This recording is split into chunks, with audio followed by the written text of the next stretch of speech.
Hello guys, ഞാനിപ്പോൾ വന്നിട്ടുള്ളത് നമ്മുടെ കയ്യൂർ ആലൈ ഭഗവതി ക്ഷേത്രത്തിലാണ് കേട്ടോ. ഈ പ്രകൃതി ഭംഗി കൊണ്ട് അനുഗ്രഹീതമായ സ്ഥലം എന്നൊക്കെ പറയാറില്ലേ, അത് തന്നെ സംഭവം. ഇവിടുത്തെ കാഴ്ചകൾ അതിഗംഭീരമാണ് കേട്ടോ. ഒരിക്കലെങ്കിലും സന്ദർശിക്കേണ്ട സ്ഥലം തന്നെയാണ്. ഇത് പറഞ്ഞാൽ മനസ്സിലാവില്ല. അപ്പോൾ നമുക്ക് കാഴ്ചകൾ കണ്ടിട്ട് വരാം. പ്രകൃതി തന്നെ ദൈവമായി മാറുന്ന മനോഹരമായ കാഴ്ച ആസ്വദിക്കാൻ പറ്റുന്ന ഒരു ക്ഷേത്രമാണ് കയ്യൂർ ആലയിൽ ഭഗവതി ക്ഷേത്രം. കാസർഗോഡ് ജില്ലയിലെ ചായോത്ത് നിന്നും ചീമേനി റൂട്ടിലൂടെ 2 കിലോമീറ്റർ സഞ്ചരിച്ചു കഴിഞ്ഞാൽ നമുക്ക് ഈ ഒരു മനോഹരമായ ക്ഷേത്രത്തിൽ എത്താൻ വേണ്ടി പറ്റും. പച്ചവിരിച്ച് കിടക്കുന്ന പുൽപ്പാടത്തിന് നടുവിൽ കേരളത്തിൻ്റെ വാസ്തുശാസ്ത്രത്തിൻ്റെ ആ ഒരു തനത് കലയിൽ രൂപപ്പെടുത്തിയ ഒരു ക്ഷേത്രം കാണുമ്പോൾ കണ്ണിനും മനസ്സിനും ആനന്ദകരമായ ഒരു കാഴ്ച തന്നെയാണ്.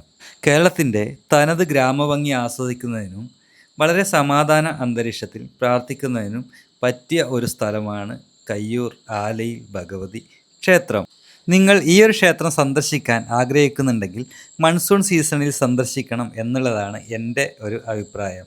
കാസർഗോഡ് ജില്ലയിലെ ചെറുവത്തൂർ നിന്നോ ഇനി ചീമേനിയിൽ നിന്നോ നീലേശ്വരത്ത് നിന്നോ നിങ്ങൾക്ക് ഈ ഒരു ക്ഷേത്രത്തിലേക്ക് എത്താവുന്നതാണ്. നിങ്ങളിതിനു മുമ്പ് ഈ ഒരു ക്ഷേത്രം സന്ദർശിച്ചിട്ടുണ്ടെങ്കിൽ ഒന്ന് കമൻറ്റായി രേഖപ്പെടുത്തുക. ഇഷ്ടപ്പെട്ടാൽ മറ്റുള്ളവർക്കും കൂടി ഒന്ന് ഷെയർ ചെയ്തോളൂ കേട്ടോ.